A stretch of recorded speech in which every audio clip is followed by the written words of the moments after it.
Zambia will hold its second election in just under 2 years on August 11th, 2016. While for many the focus is on the political front, there are people thinking about statistics and the impact of elections on the economy. Although the country is acclaimed as one of the most stable nations in the world, statistics tend to show that the country has not been spared from the uncertainties that come with elections. And with the referendum on the Bill of Rights being held side by side with the polls, debate is again raging on whether it should have been held separately. And this evening we ask, is there a right time? What are the statistics saying? Is Zambia able to pull off a successful referendum? Sunday interview today features a demographer, Dr. Buleti Nsemukila. Now, many of you remember Dr. Nsemukila as the head of the Central Statistical Office and later on as Permanent Secretary at the Ministry of Commerce and Ministry of Energy and Water Development. Dr. Nsemukila, welcome to the program. Thank you very much. Have I done justice to your CV? Yes, you have, yes, actually. Yes. Thank you so much. Okay, now we're looking at Zambia and the elections and statistics and the economy. So, looking at Zambia's economic performance in the past, is there a relationship between elections and the economy? Yes, definitely there is, Grevazio, and thank you so much for inviting me to this program. It's something that we have rarely looked at. We tend to concentrate on the elections in terms of the processes and so on, and little do we relate to the economy. When you look at the trade balance, now of course when we look at the trade balance, we are talking about the revenue we are getting from exports, and also the revenue, how much we are exporting and how much we are importing. The trade balance tend to always shift. We tend to go down, in terms of the surplus, wherever there is an election.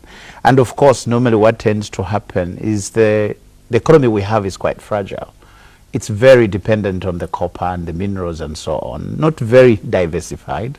So what tends to happen, there is a wait and see, kind of tendency by the investors and so on, and those with investment funds unwilling to put it in until after the elections. So what tends to happen, it affects our trade balance, and also because of that it affects our exchange rate and also affects inflation, because you see most of our consumables we import them, and if you're not getting sufficient revenue or sufficient foreign exchange, you have to use more kwacha to buy the same products.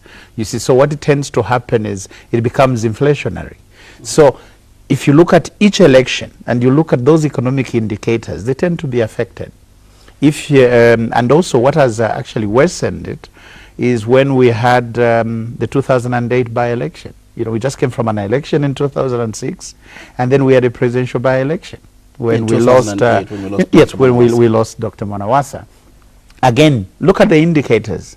They go down. What were the figures then? If you don't. Well, I may not be able to raise right now, yeah. But if you look at 2008, if you look at, let's say, 2006, we were in a single digit. 2006 inflation was 9%. But on average, when you come to 2008, it was 12.4.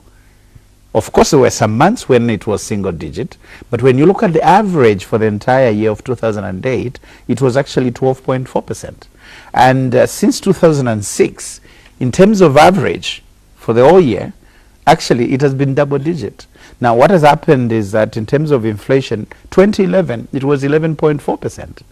Of course, when we look in terms of month, it's single digit. But when you take the entire year, you find that the average was 11.4%. 2015 it was 20.1%. Right now for 2016 we're about 22% so far. So you could see that actually the trend is increasing.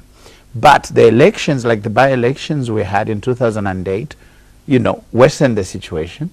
And of course, 2011, we had an election again. Okay? When we had that particular election, unfortunately, we lost, President Sata. We had an election, and we're having another election. Now, if we tend to have changes in the indicators with one election, What about these 2 by-elections in between that we have had?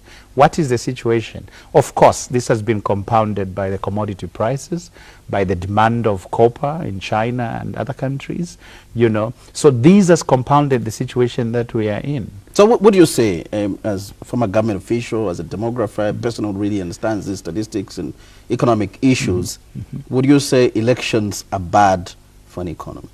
Well, elections are not bad for an economy because you need accountability. You have to elect the correct leaders. But it's a constitution that we had, and it's good that we are having a new constitution. We are having the running mates, because then you don't have to go into these by-elections. 2 presidential by-elections have been too much for this economy, of course, among other things. So, which means for the future, we are unlikely to have the situation that we have gone in, you know. So the question is there a right time for an election, really? If this is a cycle that yes. you probably go through all the time, is there a right time for an election? Definitely the wrong time to have an election is the rainy season, if you have to talk about seasonality.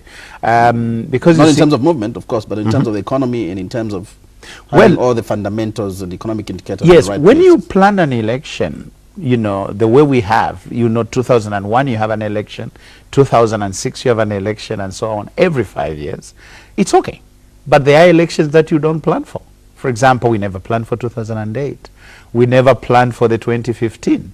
Now, we're still, you know, for the 2015, normally you don't have an election in a rainy season, you know.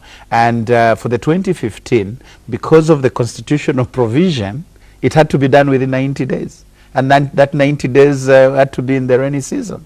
In the rainy season, that's when you have all these farmers shifting from their areas to go, you know, to their gardens. For the people of Luapula, they even shift to go to fishing camps and so on. And then to ask them to come back and vote. And look at the voter turnout we had. That was about 32%, which is one of the lowest in 2015. So really, timing of an election is very important. And also, if you can't plan in advance for an election, you know, it actually affects your physical space. Now, you're talking about fiscal space, and let's look at the management of the economy. Yeah. And your statistics have you've been putting them that the election cycle always affects the economy.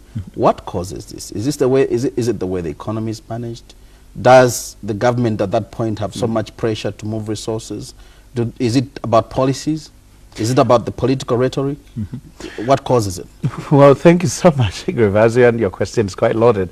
Well, first and foremost, like I said, if you plan for an election, it's easier at a policy level, at a technical level to plan. But when you have a presidential election, a by-election that you didn't expect, that of course affects your, you know, in terms of the financing. And in this particular case, we have had 2 presidential within a very, very short period of time.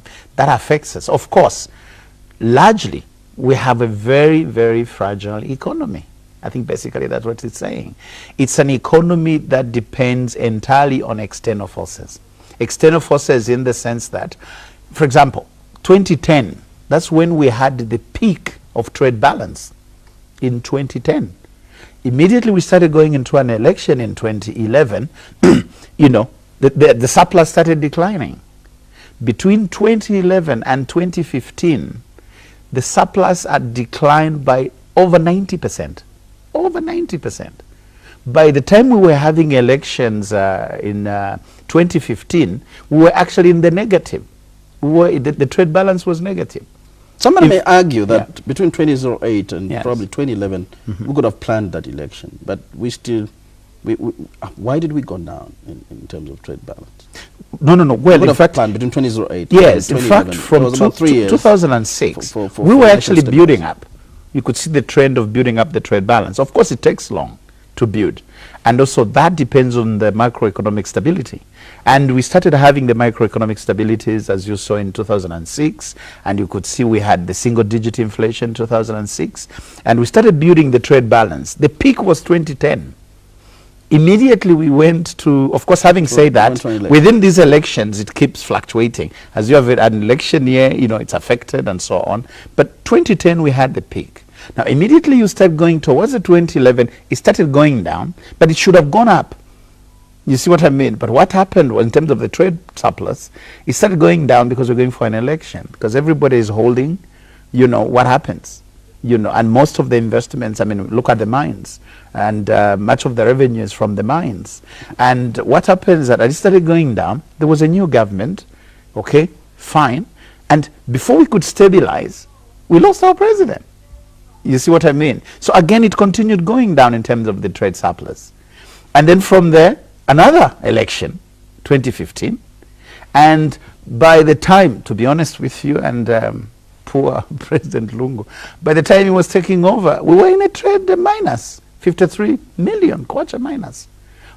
Between 2011 and now, in kwacha terms, the surplus we have lost, in terms of trade balance, we have gone down by over 2,500% since 2011. We're sitting around, is it 800 million? Well, in fact, we're in the negative. It's negative. We don't have a surplus at all. We're negative. And that's why the government is forced to borrow. I'll take you back to Yes. my question. Yes. Is it about economic management? And I'll allow you to answer that. And I'll ask you to answer whether the political rhetoric has anything to do with it. Is it about management? Is it about how the economy is managed during an election? Does the government get to panic? First of all, to impress. First of all, the fundamental issue that we have to realize is that we have a very fragile economy. You and me, when we were learning civics, we were saying copper is a wasting asset. We always remembered that. And every time the economy improves, because we are getting more revenue from exports of copper, we relax and we take it easy. And when we get into trouble like now, that's when we say, let's diversify. If things change in the next few months, we forget again. So in other words, the economy is so fragile, and so fragile to the extent that when you're having an election, those guys with funds, they hold, they wait. How do I continue expanding investments when I don't know what the outcome of an election would be? It's after the election, then they start investing, again depending on the government policy. And I think that's where you're coming. Depending on the way the government policy goes, then they start having the confidence to invest back into the economy, and you start having some inflows in terms of foreign exchange. But isn't it time that probably investors or the international community got to understand the Zambian politics? We've had 6 democratic elections. Very peaceful, stable change of power at times. But all has been quiet. Policies haven't really shifted much apart from the 1991 change. Yes, for Zambia, yes. But Zambia is not an isolated country. Zambia is in Africa. And the perception out there is things are not as stable in Africa. If you recall, Ivory Coast was one of the most stable economies, Ivory Coast. What happened to Ivory Coast today? Everyone had a lot of confidence in Ivory Coast. They said that's the most peaceful country. What is Ivory Coast today? So in other words, you see, for the investors, yes, the trust in Zambia is there. We are a very peaceful country. But sometimes, of course, we are even irresponsible, some of the statements we make. We have seen very, very, very, very careless statements, especially with you media sometimes, very careless statements. We're right, we don't really say the statement. Well, sometimes you exaggerate. So you're saying political rhetoric has got a lot to do with it? Well, no, not so much. First of all, we are fragile, and we have to accept that the economy we have is fragile.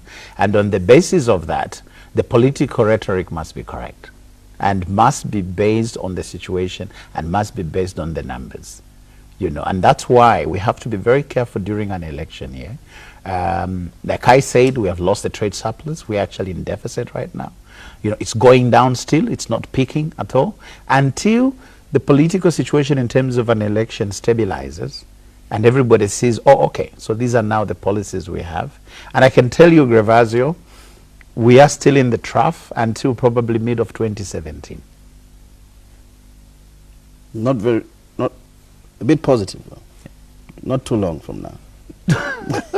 Why do investors tend to hold on? Maybe you would explain that. They look at what are the risks. What are the risks? What happens? Some of them you would argue, I would argue, and other people would argue still that they've put more investment then they have to put further in the economy. Yes, so why would they hold back? You know, well, they will put investment. First of all, of course, the economy, like I said, is fragile. And we haven't been very lucky in terms of the copper exports. The demand from China hasn't been that good. The price currently is not very attractive. So in a way, you know, yes, you have your investment, keep it going, but probably you may not put in more investments until, you know, the economic environment is certain. So you may not put in more. And for the new ones, they'll wait probably until after elections. So how does a country manage to navigate through this train, the train that you're talking about, of a drop in the economic fundamentals every time we have an election?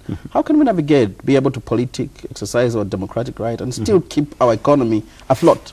Well, I think one way is what this constitution is trying to do, by having a running mate. Because the running mate, you stabilize. Even if something happens to a head of state, you know, the process continues. You don't have to go into an election again and so on and say, okay, what kind of government are we going to have? You're going to finish the term. And everybody has planned that the next election is this period. So which means the running mate is able to take us to that particular period. That's when you have an election. You're not going to have an election according to the old constitution we had. So that one was quite destabilizing to us, particularly in the last few years. Let's focus on the trade deficit. We're going into an election. Is it likely to worsen? Trade deficit is going down. It's going down. Of course, the last announcement by CSO said there is, you know, some kind of a decline in the deficit, but we are still down. We are still down. And also, of course, the trade deficit will depend in terms of exports. Are the exports increasing? Not really.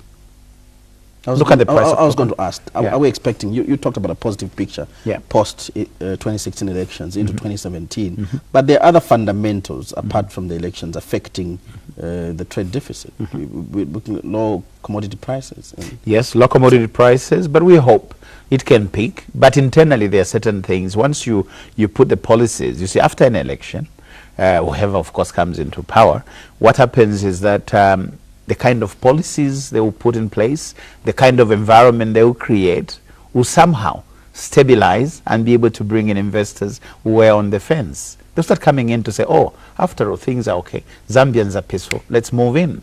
That will assist in the short term until the fundamentals in terms of the external market improves. Would you say policies tend to be more stable after an election and slightly unstable during an election? Somehow, of course, you know, if you have a ruling party or the party in government, sometimes they have to do certain policies that ensure they come back.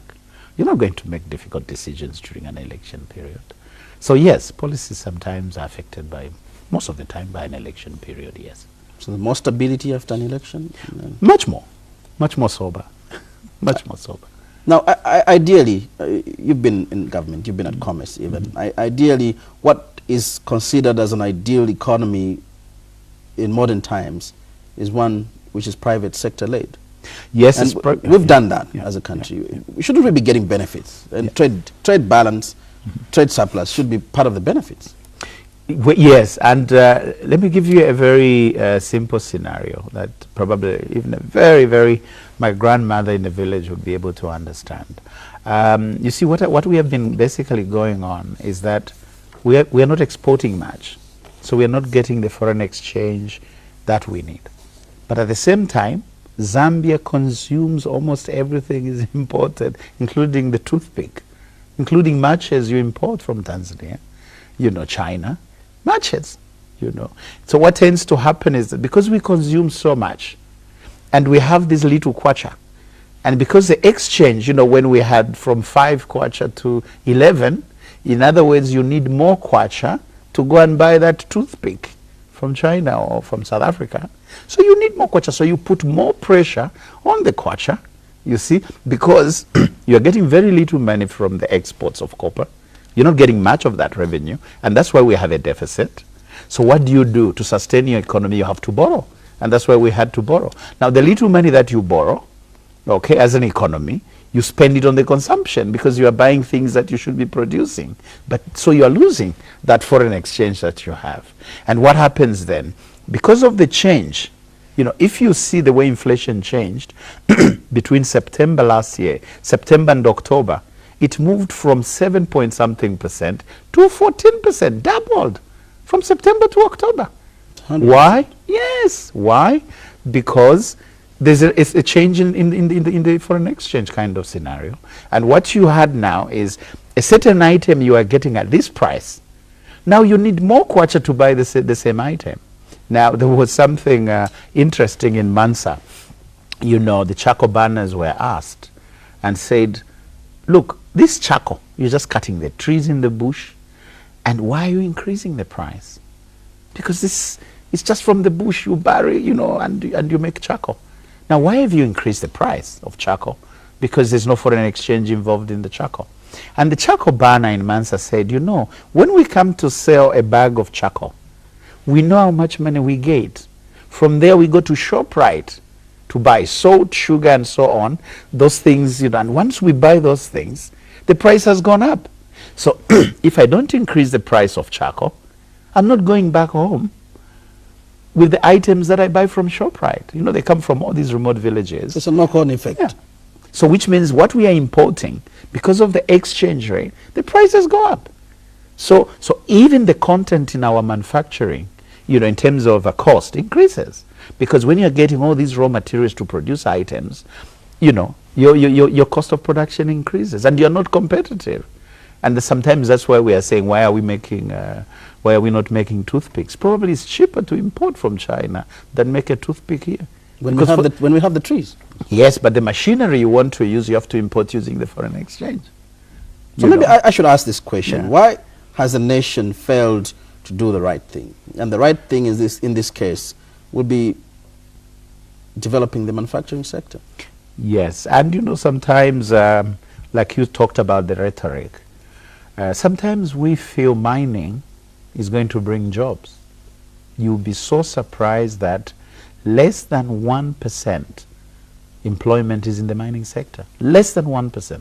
Of course, we always say construction. Others put it at 2%. No, it's less than 1%. Actual employment in the mining sector. So mining sector is not so much in contributing to employment in this country. Not so much. Less than 1% of all those employed are in the mining sector. Sometimes we say, let's do construction. Of course, we are also talking about so you wouldn't really define the job losses in the mines as huge? Well, there are only less than 1% that are employed in the mining sector. If you go into the construction sector, there are less than 1% employed in the construction sector. And of course, those jobs are not necessarily smart jobs. You know, the quality of the jobs that you get in the construction sector. Today they are there, tomorrow they are not there. They are less than 1% in the construction sector.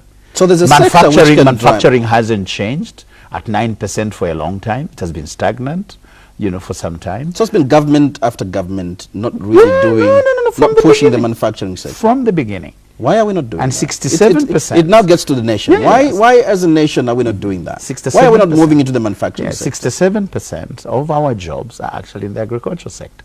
But what we tend to do in the agricultural sector, we produce the raw materials and we don't add value. You know, and that's why. Which again comes, value addition means manufacturing. Yes. And we are not there. Yes. What we are doing, we are sending all these raw materials out of the country and we are creating jobs in those countries. I mean, look at the items that we buy when we go into these chain shops. I don't want to mention them. All those, look at the demand from the Zambian economy for these products. Where are they manufactured from? From outside Zambia. So we're creating jobs outside Zambia. But if we focus on the agriculture sector, and I think that's why it's good that IDC, the Industrial Development Corporation, is actually focusing on the manufacturing, and I hope we do it correctly. Although there are some people saying it's coming back of Indeco, it's not the coming back of Indeco. It's completely structured differently, you know, and you know, they've got all these equities from parastatals and so on, and be able to push the manufacturing sector. Already they are pushing the solar issue. So it's not the Indeco that we had, they are completely different. So we hope that with value addition towards agriculture, agro-processing, that's the route to go. Because everything is favorable in that particular direction. But we tend to concentrate on things that don't give us jobs. Mines don't give us jobs. So why has the country refused to diversify? Why has the country refused to do the right thing? Diversify into agriculture, which means more jobs, more food. Consistency. Every government has known we need to diversify. There was a diversification committee appointed. I think we talk more than we do. We talk more than we do. I think it's time we started doing. So is it probably bigger than the policy? It's supposed to be a cultural change, a mindset change? I think my understanding is that we tend to relax if things improve. If, for example, in the next 6 months, copper prices go up, the demand increases, we forget what we were supposed to do. Right now, because we are in trouble, we are talking about diversifying. Immediately it happens, we forget. We say we have the trade balance, surplus and so on. Microeconomic stability comes in and so on, and we relax. But when we are in trouble, that's when we remember. I think we have to be consistent. Not only as a government, but as a people? As a people too. We have to be careful about what we consume. You and me, most likely, even if you go to some of these chain shops, you don't even buy anything Zambian, you buy something from outside. Let's look at inflation. It's one other issue that is also affected, according to what you mentioned, when we have an election. We are moving into the 2016 election. Do you expect the inflation rate to change? We are currently sitting at 21.30%. Well, I know that probably the Bank of Zambia could have projected something much more favorable. I think my thinking, it's a target. But I don't see it going between 15 and 20 by the end of the year. It will still be between 15–20%. So you're looking at two things here. We're looking at the pressure that will come with the elections. Yep. And after that, we're also looking at immediately, probably after 1 or 2 months, getting into the festive season, which also piles more pressure on the inflation rate. Yes. So we do not... What happens then?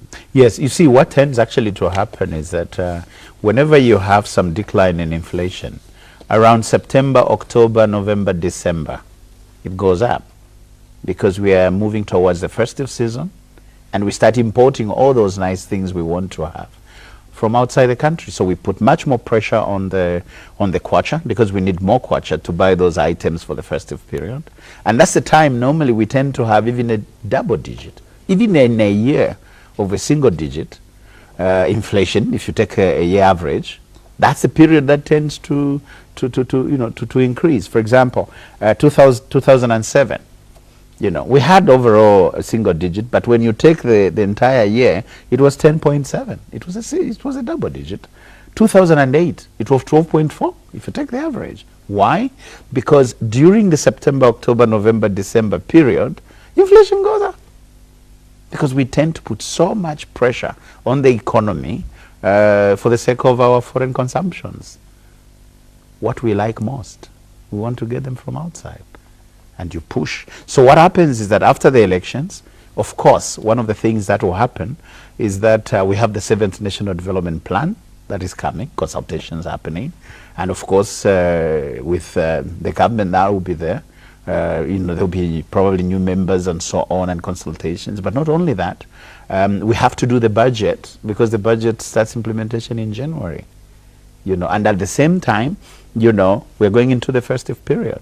So even after election, it's going to be a very difficult period because that's when inflation, there'll be so much pressure. So do we fear the worst? Post-election inflation? I'm sure we'll pull through. But also, you have seen that we have had visits from the IMF. And of course, it's very difficult to engage the IMF in an election period. And probably they are waiting until after elections and say, hey, can we talk? Whoever is there. And that's why politicians shouldn't cheat us in a way. Whatever happens, whoever will be there, the IMF will come and say, come on, guys, how do we help you manage these things? And what happens, there'll be restrictions on certain things. Sorry, you can't spend on this. Sorry, if you do this, you don't do that. Sorry, if you don't do this. And we cannot do that on ourselves. It's very difficult, the situation that we are in at the moment. Very difficult. We can, but very difficult. Very difficult. Now, I want you to look at what the government should avoid in terms of being cautious, in terms of spending. Well, already, during this election period. Yeah, well, already, I think there is some caution that is being exercised, I can say. And that's why we have to be very careful not to put too much pressure on the government for further expenditures. And you could see from the talk, we ordinary Zambians tend to propose certain things that could have pressure. I'm very happy. One of the things that the Central Statistics Office has done and the government is not to have a census. You see, there was a discussion to say we need to have a census to know the number for the referendum, to know the eligible voters. And believe me, if government was going to have a census, it was going to be a nightmare. Because the census, the figure for the census alone is just an election. You know, and you need 5 years to plan for a census.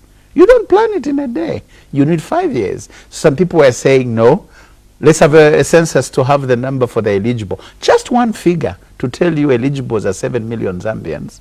You needed to spend all this money on the census when actually the Director of Statistics is allowed by law to estimate. And people were saying we should have a census. What for? You can estimate. So you probably need to explain that. There's something people didn't understand. And well, you see, there was a strong push, yes, a strong call. Yes. So you cannot have a referendum unless you have this census. No.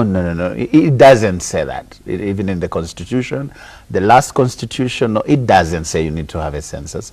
I think people assumed for you to have the number of those who are eligible to vote in a referendum, you need a census. You don't need a census.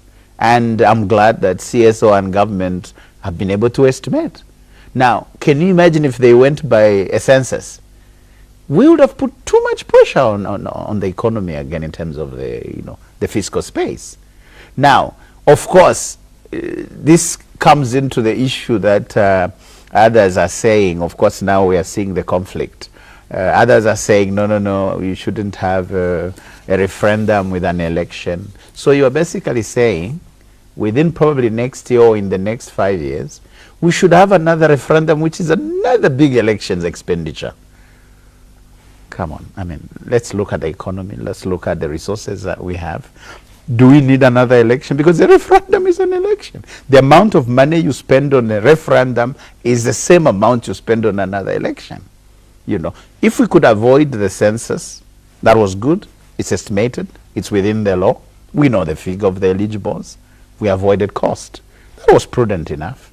Now, others are saying, let's have a referendum. That's another election. And then you have no guarantee that you are going to have a referendum. It will pass. Now, I want you to answer this question. Yeah. Is it a question of looking at costs, a question of trying to go for the easier route, than a question of having the right thing, doing the right thing? I think it's an issue of doing the right thing and being prudent and being realistic at the same time. You know, if we look at, for example, the referendum itself, now maybe moving into the referendum, you see, if you look at 1969, okay, 1969, the turnout for the referendum, for those who were registered voters, the turnout, eligible to vote. Yes, the turnout was 65% in 1969, the referendum that we had. Okay, now if you come, for example, to 1991 election, the turnout was 45.1% of those who were registered voters, not the eligible. And I think this is where we have to differentiate.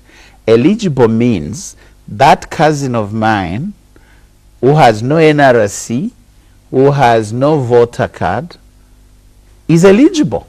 So you have to count that person in the percentage. So when we say 50% of the eligible have to say yes to the referendum, means 50% including the person who doesn't have an NRC. But has attained the voting age. Has attained the voting age. So, for example, if you look at 1991, percentage of the eligible was 34.3%. 34. Not the registered vote. No. Registered was 45%. But eligible was 34%. So if, for example, this was a referendum, even if everybody who went to vote for a referendum said yes, it was going to flop on a technical ground. It was going to be 45%. It was going to be 34% of the eligible, not of the registered. You see, because this is what the Constitution says, that for you to touch Part 3 of the Constitution on the Bill of Rights, at least 50% of the eligible must say yes. So which means, if in 1991 the figures we got, we were not going to make it at 34%. Okay? If we go to 1996, okay, if you look at the turnout in 1996, it was 58.4%. Registered voters. Registered. But in terms of not the eligible. Not the eligible. Just the registered. Just registered. But for the eligible, it was only 28%. So it would have flopped if it was 1996. Let's come to 2001. When we had an election in 2001, in terms of the voter turnout, you know, in terms of the eligible, it was 36%. Eligible in 2001. If we come to 2006, okay, for example, the turnout was very high in 2006. It was 70% turnout for the registered voters. But if you go to the eligible, it was 45%. You see, so which means even if you have a turnout like in 2006 of 70% going there to vote of the registered, it was less because 45% of the eligible. Now, that's why we are saying we have to be extremely very, very, very careful when we have conflicting. It was good that JCTR, I think through Father Chiti, was saying, I think we understand the situation we have. Let's encourage the people to go for the referendum. But you have another group of civil society say, no, it should be separately. We should launched a campaign. Yeah, we should ask the people not to go. I'm sorry to say that is extremely irresponsible. If they looked at these figures in terms of Zambia's elections, Zambia's statistical pattern, that's extremely irresponsible. Yes, we understand the content of the Bill of Rights, but it's saying for you to amend that Part 3, you need the referendum. Whether the content is right or wrong, just for you to touch it and change a comma, you need a referendum. And at least 50% of the eligible must say yes. But when you look at the turnouts we have had, even if everybody went there amongst the registered and said yes, you know, according to the pattern we have had in Zambia, it will flop because you haven't attained even if 50%. All the registered voters in this election voted. Well, that's different. We are talking about 100% turnout. You see, if you said everybody who registered, that's a different case. So now, if you look at the scenario, for example, in 2008, let's say presidential by-election, the voter turnout was 45%. If you look at 2011, it was 53.6% turnout. This is registered, not eligible. If you go to 2015, it was worse. It was 32% turnout. But of course, there were reasons. The worst turnout. The worst turnout.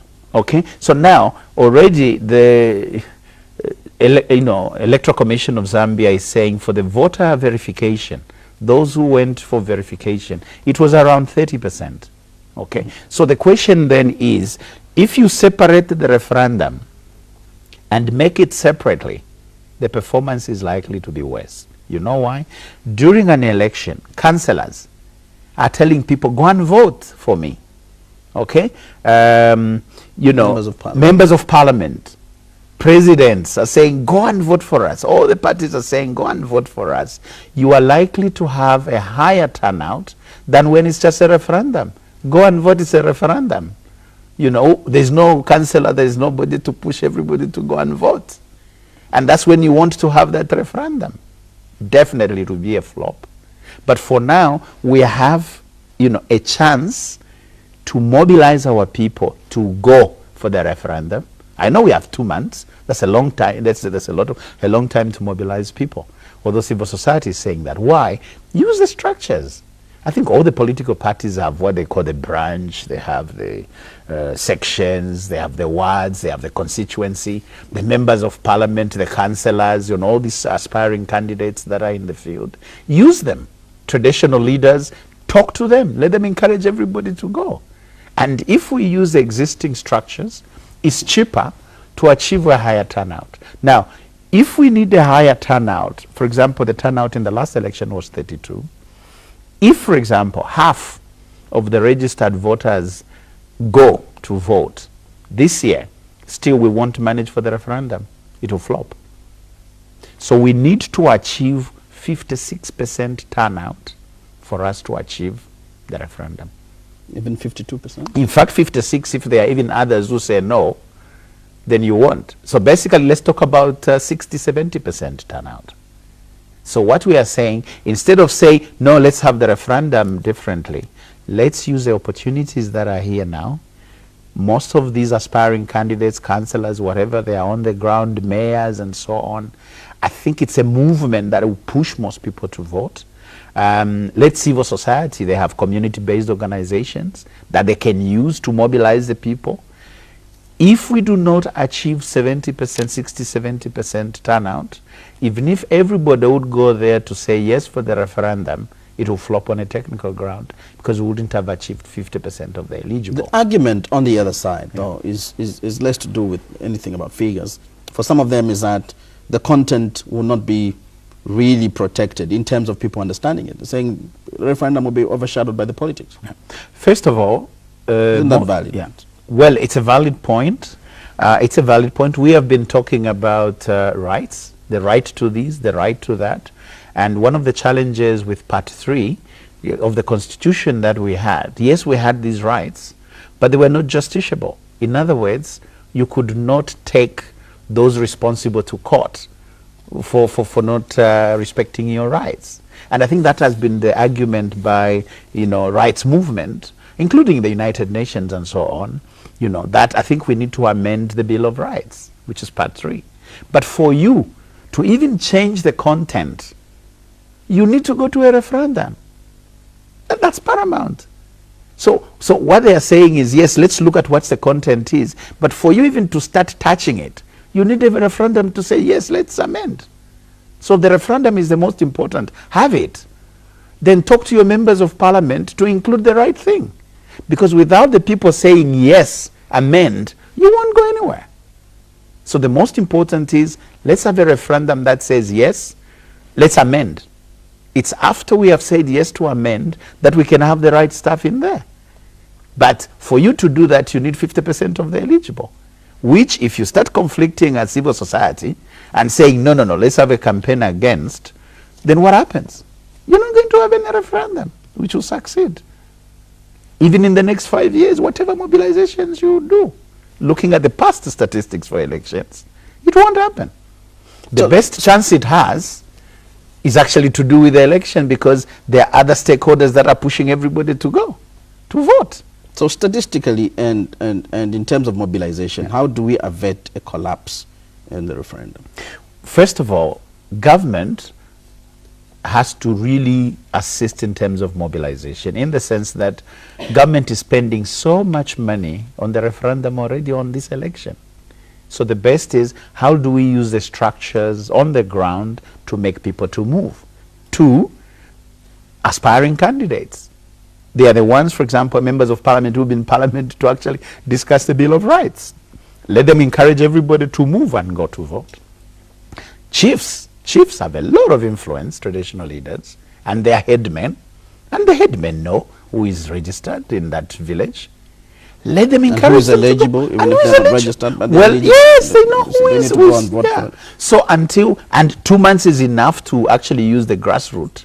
But if maybe civil society or NGOs are saying it's themselves who have all these workshops in posh lodges and that they don't have money for that, yes, maybe that's what they're saying that. But in terms of mobilizing the grassroots structures that are available, you don't need a lot of money to organize that. You don't need a lot of money to do that. These civil society organizations are already in these communities anyway. So what is the issue? So from a statistical point of view, it's not a good move what they're saying. And the earlier they realized and engaged community-based organization, the better. And the split we are seeing within the civil society is not healthy. So you have the no's and the yes already. People that are saying yes, let's go. Others are saying no, do not go. And just shun. Let them go and say no if they want, but not to make people not go for a referendum. That would be a disaster. And even if you say, okay, within the next 5 years, the next term, whichever government is there, let's have a referendum. Believe me, looking at the past figures and statistics, it may not even be successful. So you go on every year for the next 20 years without having a successful referendum. So you have an opportunity now to do it. And it's cheaper for you to do it. Do you need another election in the next 5 years to do another referendum, which is an election expenditure? No, it's not necessary. It's cheaper to do it now. So the question would be, is there a right time for the referendum? Yeah, the right time is this election. Looking at the figures that we have, looking at the voting patterns of Zambians, the right time is now. Let's use it. Let's look at statistics. What percent do we have to attain to get a successful, to score a success for a referendum this year? If at least 56% of Zambians who are registered go there, we will achieve that. But if we have the no's, that's why it's safer to say let 70% of registered voters go there. Then we have a chance. 70% of registered voters, yes, not eligible, not because 70% of registered voters will make more than 50% of eligible. That's what basically we are saying. But if we follow to say 50%, we want. If we take 50% of the eligible to go there, we only achieve about 45%. So it flops on a technical ground, not just on technical ground. So what we need is a target of 70% turnout in this year's election for those who go to the referendum. And it's possible because we've scored that before. It's possible. We have done it. There was a 70% turnout in 2006. We had 70% turnout. And it has been one of the highest. Which is just 10 years ago. Yeah. And it can be done now if we put our heads together. So what's the impact of having collapsed referendum? Well, the issue is then if civil society does not support that, they do not support the people to go for a referendum, then let them stop talking about the Bill of Rights. Because for the Bill of Rights to be amended, you need to go to a referendum. Even to change a comma, you need to go. To change the content of that, you need to go to a referendum. And 50% of Zambians must say yes, of the eligible must say yes to change. And you can only achieve that if we have around 70% turnout. The biggest question in all this is that, has there been enough sensitization? Well, I should agree that there hasn't been. There has been a lot, of course, a lot of sensitization about the elections, but not so much on the referendum. But if we have been making a lot of noise on the Bill of Rights from the time we were doing the constitutional consultations, why did we go quiet? Why have we been quiet? Where have we been at civil society? I think let's introspect. Let's look at ourselves and say, could we have done much more? And can we do now much more in the next 2 months? And in my view, in the next 2 months is sufficient if they were to use the local structures that they have. And they have local structures. Government has local structures. Political parties have local structures. What it has to do is to take the political will to do it. Who should drive this process? Everybody. Everybody, including you and me. And probably that's what is happening right now.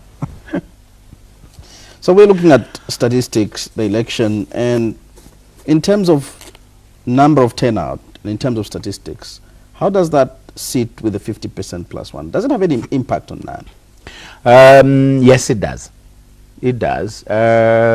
If you look, for example, just looking at some of the statistics already, if you look at the 2006 election, the top 3 candidates, in 2006, the highest at 42.98%, the second one at 29%, the third one at 25%.